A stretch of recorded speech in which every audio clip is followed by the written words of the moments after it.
早上赶时间，随手抓一个超商便当，中午来杯手摇饮，下午吃点饼干零食，晚上加班再买根香肠解馋。这是不是你熟悉的一天？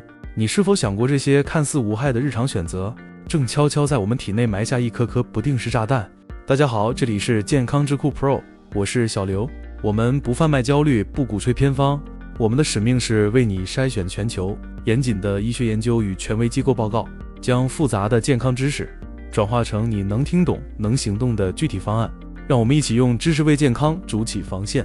今天我们不谈晦涩的医学术语，不制造无谓的恐慌，我们要用科学数据和全球研究直击一个迫在眉睫的问题：癌症的爆发究竟是无法抗拒的基因宿命，还是我们亲手打造的环境结果？癌症的根源，错误的讯号，失控的细胞。我们的身体由数十万亿细胞组成，它们本该井然有序的生长、工作、衰老、死亡。这个过程由一套精密的基因讯号系统指挥，你可以把它想象成一个城市的交通控制中心。癌症的起点正是这个控制中心出现了致命错误，某些关键的基因讯号出错，导致原本应该适时退休的细胞获得了永生的指令。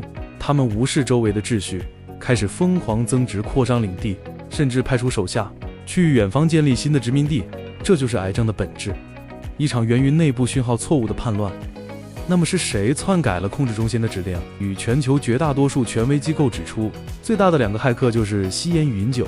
烟草中的数十种致癌物和酒精在体内代谢产生的乙醛，都会直接损伤我们的 DNA， 诱发基因突变。这是不容辩驳的数据最确凿的首要原因。因此，预防癌症的第一道铁则就是远离烟酒。但问题在于，只避开烟酒就够了吗？现实告诉我们，远远不够。许多不吸烟不喝酒的人依然罹癌，这就引出了我们今天要深入探讨的潜伏在现代生活每一个角落的隐形推手。你身边有不烟不酒却依然罹癌的案例吗？你对此最大的疑问是什么？在留言区告诉我们，你的经验与观点对我们非常重要。被忽略的战场，我们吃进去的便利代价是什么？让我们把镜头拉回每天的日常生活。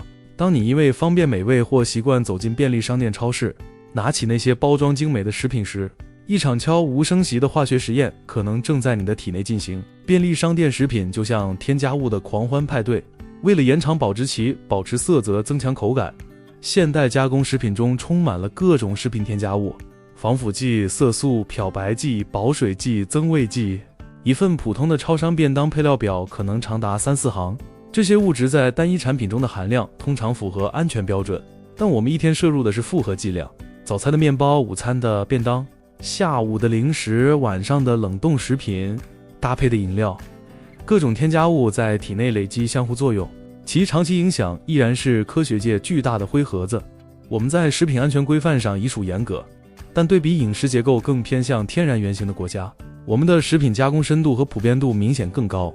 这不是要你恐慌，而是提出一个关键问题：我们是否过度依赖这种超加工食品构筑的饮食环境？加工肉品与乳制品也是被点名的危险分子。世界卫生组织旗下的国际癌症研究机构已明确将加工肉类列为1级致癌物，与烟酒同级。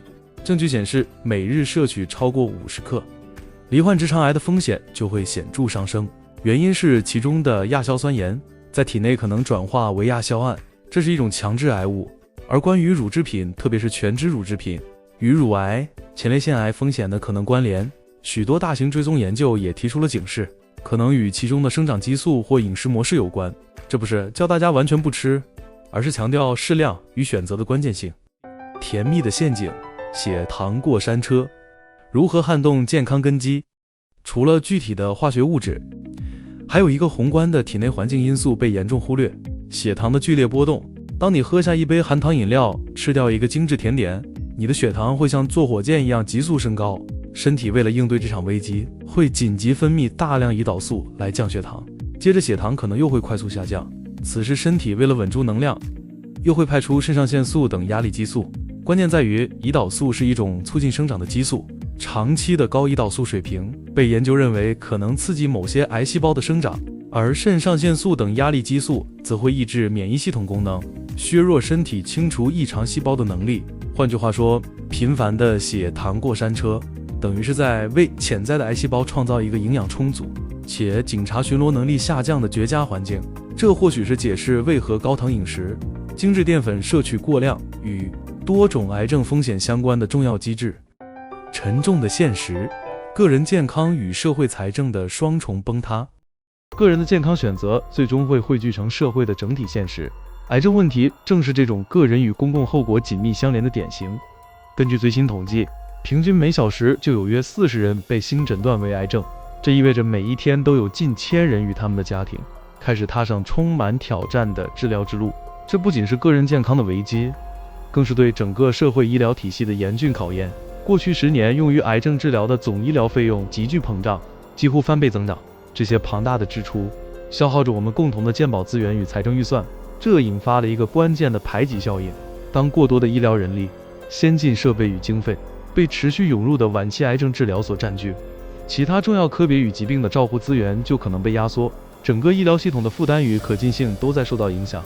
因此，癌症预防不仅是个人责任，更是一种社会责任。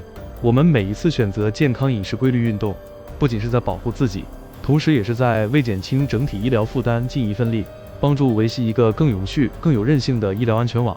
这是一种利己与利他的完美结合。照顾好自己的健康，就是为我们共同的未来社会做出贡献。你认为政府与个人谁在癌症预防上应该负更大的责任？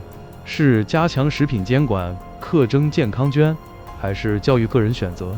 留言分享你的看法。从认知到行动，构建属于你的抗癌生活防线。面对这些资讯，我们绝非束手无策。真正的预防建立在科学认知与日常实践之上。戒绝头号元凶，立即戒烟，严格限制酒精摄取，重塑饮食地图，大幅降低超加工食品的摄取频率，明确限制加工肉品，仅作为偶尔调味，理性看待乳制品，优先选择发酵类并注意总量，稳定血糖，以全谷物豆类足量蔬菜作为饮食基底，避免游离糖和精制淀粉，拥抱天然原型食物，让你的餐盘中充满各种颜色的蔬菜、水果、优质蛋白。信赖科学筛查，摒弃没有数据支持的伪科学理论。依照国健署建议，定期进行符合你年龄与风险的癌症筛查。早期发现的治愈率与治疗成本与晚期发现有天文数字般的差异。癌症的成因复杂，但风险高低我们确实有相当的掌控权。它藏在我们每一天的餐盘里、购物清单中、生活习惯间。这里是健康智库 Pro， 我们相信知识是对抗无知与恐惧最强大的武器。改变就从下一次购物时多看一眼成分表，从用一杯水代替含糖饮料，从为自己安排一次延迟已久的健康检查开始。如果这支影片对你有启发，请务必点赞分享给你关心的人，订阅健康智库 Pro， 让我们一起学习，用科学守护健康。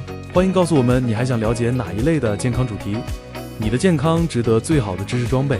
我们下期见。